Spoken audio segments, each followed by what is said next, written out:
Hello, dear mourners, and welcome to this special edition of Art of Mourning and Fellows Auctions, coming together for a very special auction, all dedicated to the mourning rings of a particular family. Mourning rings and genealogy are interlinked. These particular rings show the lifespan of an entire family from the early 1700s to the early 1800s. They tell a tale of design, of love, of family values, of religion, and so much more. Let's take a look at some of those jewels today. Mary Sykes passed away on October the 19th, 1734, at the age of 68. This memento mori mourning ring has her life encapsulated within. Inside, we can see the writing, the inscription of her life and her date of death. But on the outside, we find the skeletal designs of memento mori. These particular designs were popular for mourning in the early 18th century. In the 17th century, many of these designs meant prosperity and family value. Live a better life because you may die. Here, it is about love and loss and is about death and memory. Thomas Sykes passed away on the 21st of April, 1759 at the age of 67. This is his mourning ring here. We can see simple, bold elements. It's very direct and it almost is a tombstone for the person himself. What these jewels don't have is any other symbolism, and that's why for mourning rings, many of these were produced in high volume for a funeral.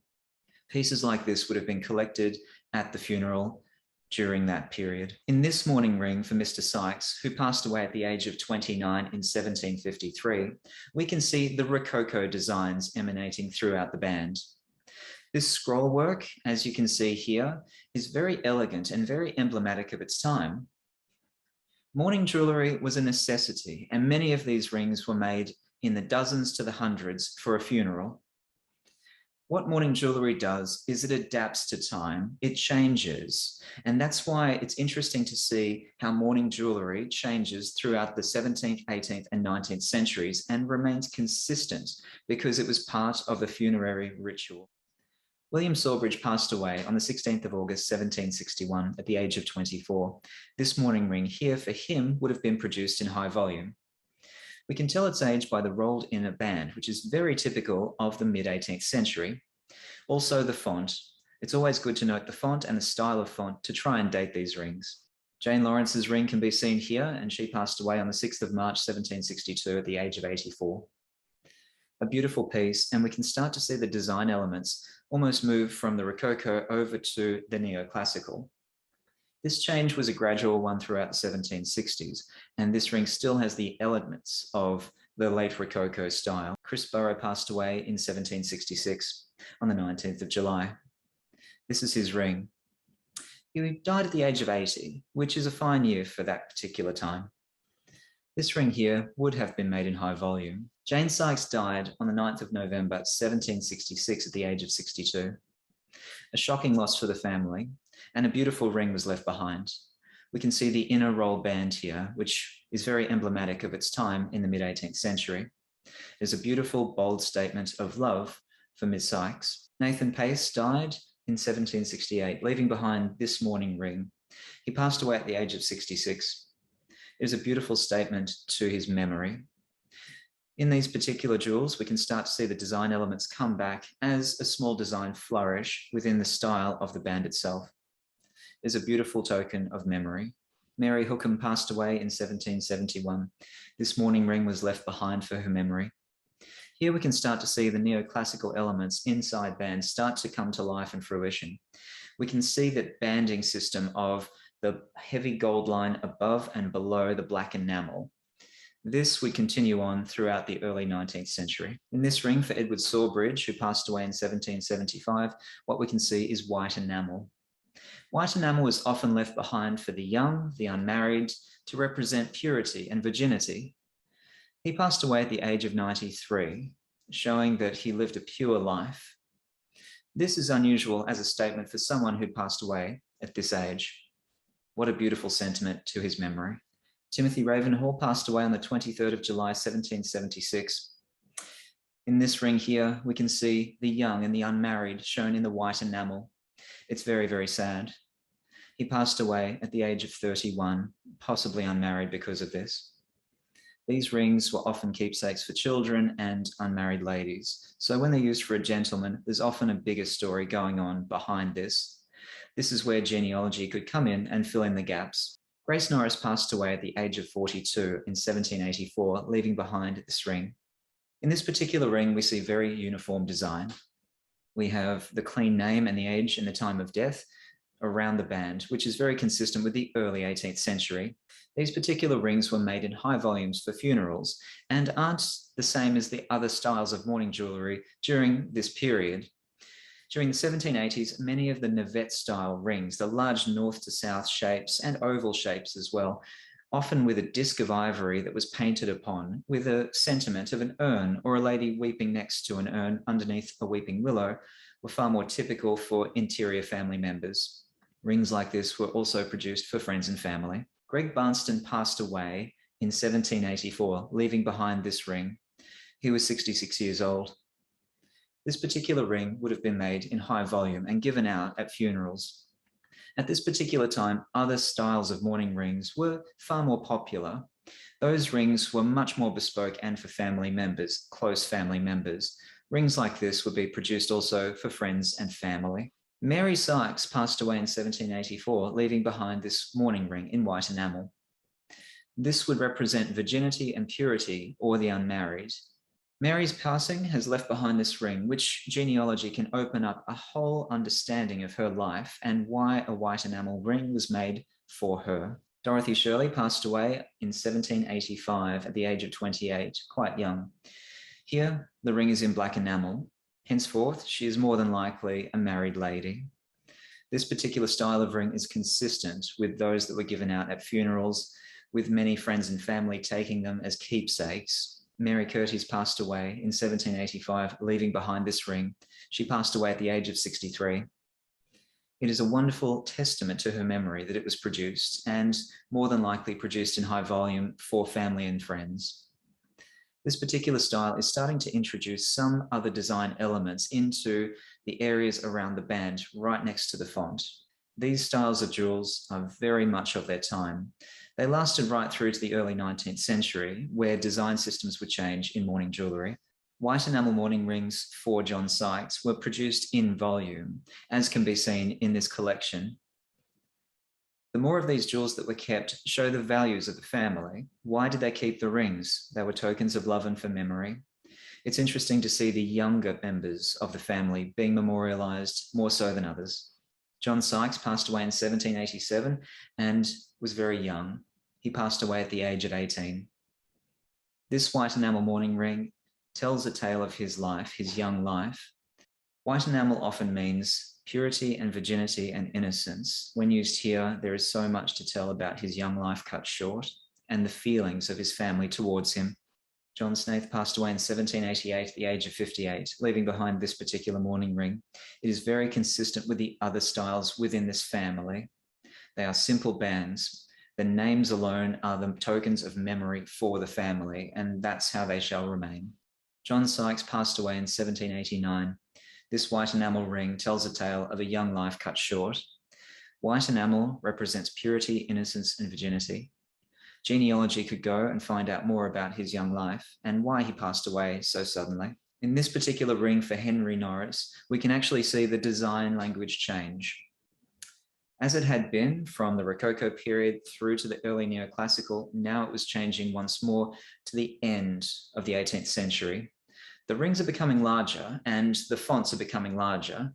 These tokens are far more bold and they turn the entire finger into a mortuary tablet for the person who passed away. This particular style would still be produced into the early 19th century. Jane Wishaw passed away in 1790, leaving behind this beautiful ring. It is an early representation of the buckle motif and hair combined, which would set the style for the rest of the 19th century to come. Mourning rings in this design are very typical later on, but for this time, it's very unusual to see this combination together. It is a beautiful testament, especially to see the hairwork still there, woven into the band itself. All of the design elements here are very much the template for the 19th century, making this a very special ring indeed. William Scullen passed away in 1792, and this particular ring here tells the language of design in mourning rings perfectly for the late 18th and early 19th centuries. That white, black and white enamel banding around the band itself is very typical of many of the goldsmiths' work around London during this time. Many goldsmiths prospered from this particular style of design, and many rings were produced in this style itself. The recessed areas filled with white and black enamel sometimes held other colors because blue was becoming popular, but this style with the white and the black was very typical of the time. Elizabeth Shawbridge's ring here from 1793 shows all the wonderful design elements that were carried over from the early 18th century. You can notice that the text is getting larger, so the rings are getting a little bit larger as well. This would increase through to the early 19th century, really hitting its peak around the 1810 period. Thomas Snaith, Esquire, passed away at the age of 60 in 1796.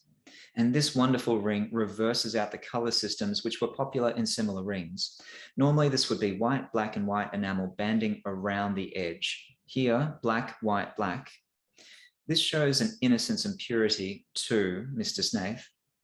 Genealogy can tell more about his life, but it is interesting to see the larger white enamel in this particular ring and following rings in his style. In 1797, Anne Sykes passed away. She was only 23 years old, and this wonderful ring, showing the black, white, and black enamel banding around the band, tells a story about her life. Was she unmarried? Was she pure, and was she just considered that way? It's up to the family values, really, and genealogy, of course. But showing this particular design system with the larger white enamel really does put the emphasis on the purity of Anne. Thomas Sykes passed away in 1798, and this ring here was made for him. He passed away at the age of 64. It is a beautiful sentiment to Mr. Sykes, and also it shows the design system changing in mourning rings of this time. You can see the rings become larger and they accommodate larger fonts. This would increase over the early 19th century. H. Norris passed away in 1804, and this is his mourning ring. It is a beautiful mourning ring and very typical of its time. In the early 19th century, designs of mourning jewellery became far more streamlined. Oval shapes and round shapes became very popular, and the use of hair was very much the key sentimental material, as opposed to the larger ivory discs, which were painted in allegorical symbols. Here we've got the more pure mourning jewellery, the pure mourning ring. It's a beautiful statement, it's a simple statement, and it's quite large as well. Mary Barnston passed away in 1804, and this is her mourning ring. She died at the age of 85, and what we can see here is that banding of white, black, and white enamel on the ring itself. This is very typical as a design for the early 19th century, and these rings were made in high volume. At the age of 59 in 1804, Mr. Roberts passed away, leaving behind this mourning ring. What we can see here is the white, black, and white enamel, very highly embellished, and we can see the fonts increasing in size, which captures the eye for the people who are carrying them, sometimes wearing them for a special event. But it shows the family values and also makes the person wearing it represent the memory of their loved one. These rings were given out at funerals. Henry Sawbridge passed away in 1806 at the age of 87. This mourning ring here represents his life. No doubt Mr. Sawbridge would have had mourning rings from his earlier generations. And as you can see from this auction, there are future generations who benefit from it as well. These were meant to be kept in families. They were meant to be shared down the line through families to create memories and keepsakes of a loved one. They weren't necessarily there for daily wearing. They were there to remember the loved one. Mary Pickles passed away in 1806, and this very large mourning ring is quite the statement to her life. As we can see here, we've got the black, white, and then black band, and then once again, white and black enamel. This bold statement is very much part of its time. These lines were becoming part of the design language of the early 19th century, good geometric shapes, but also it's quite a large band, which adds more value to it, and that makes more value to the person who passed away and adds more status for the family in society. Sarah Littledale passed away in 1807, and this mourning ring here is a beautiful one. In this ring, we start to see the evolution of the mourning ring style, and it looks very simple. We can see the continuity from the early 18th century in the name and the date of death. But what we can see here is the larger ring becoming far more popular. And as it became larger and fonts started to change, This is what influenced the next evolution of mourning jewellery. It's a very beautiful ring indeed. David Powell passed away in 1810, and this particular ring here was made for him. He passed away at the age of 85, and this large ring would have been made in high volume.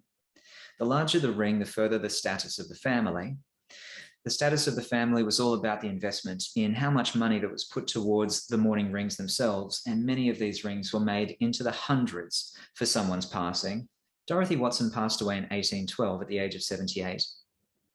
This large ring, showing beautiful gold, is at a time where gold was at a premium.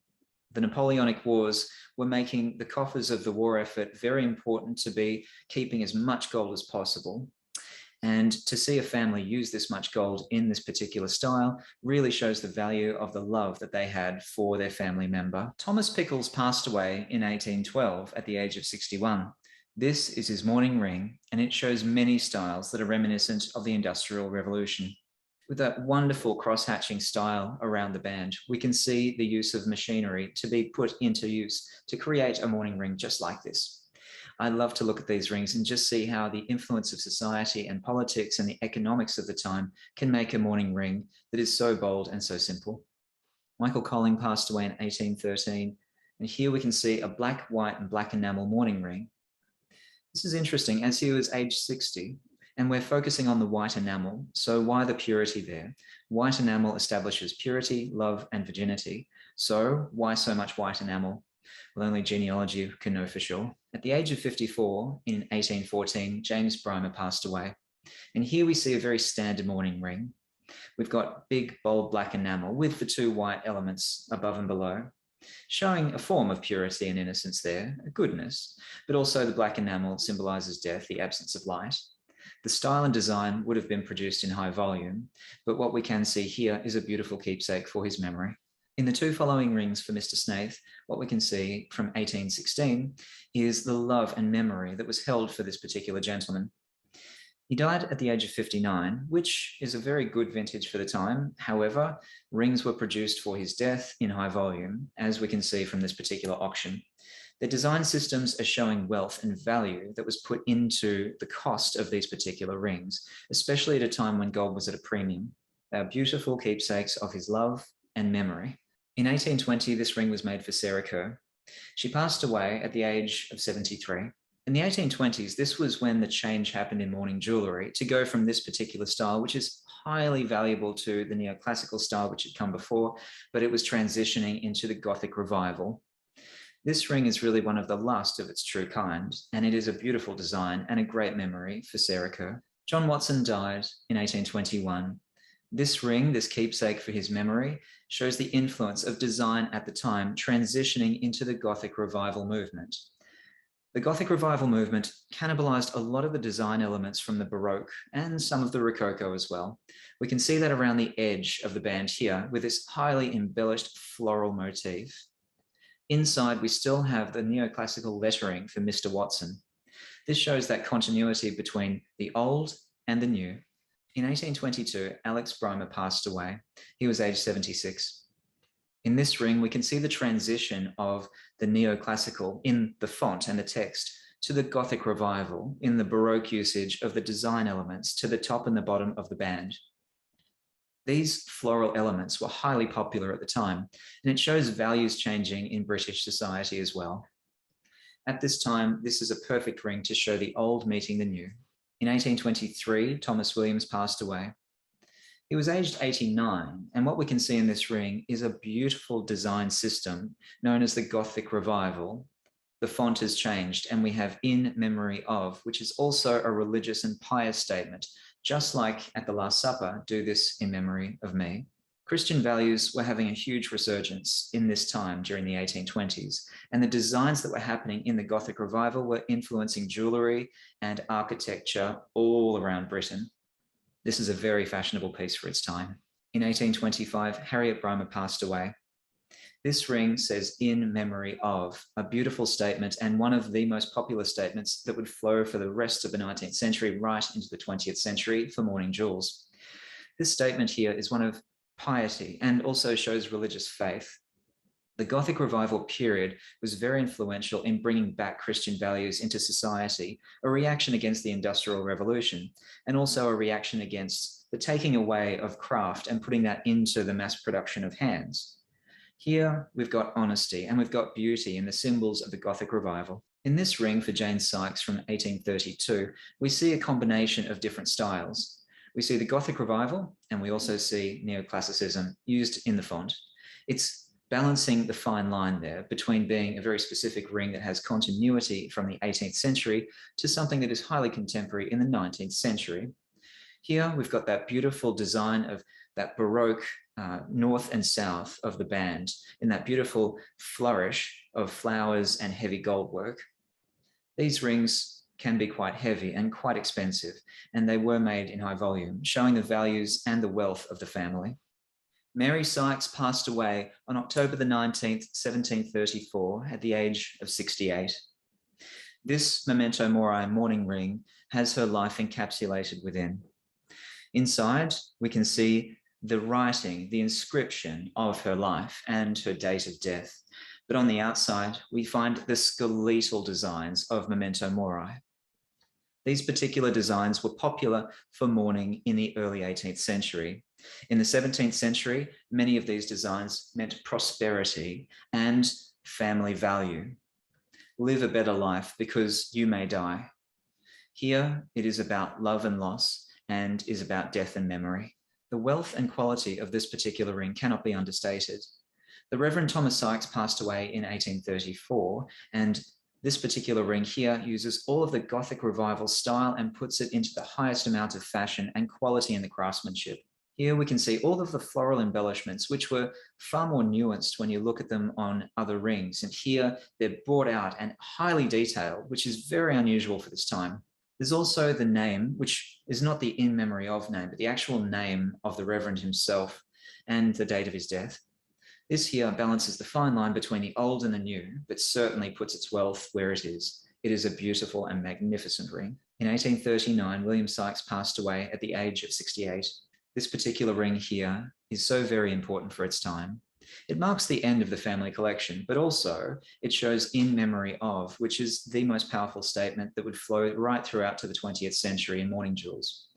In memory of here is designed in the Gothic Revival style, making this a very attractive and very popular piece for its time.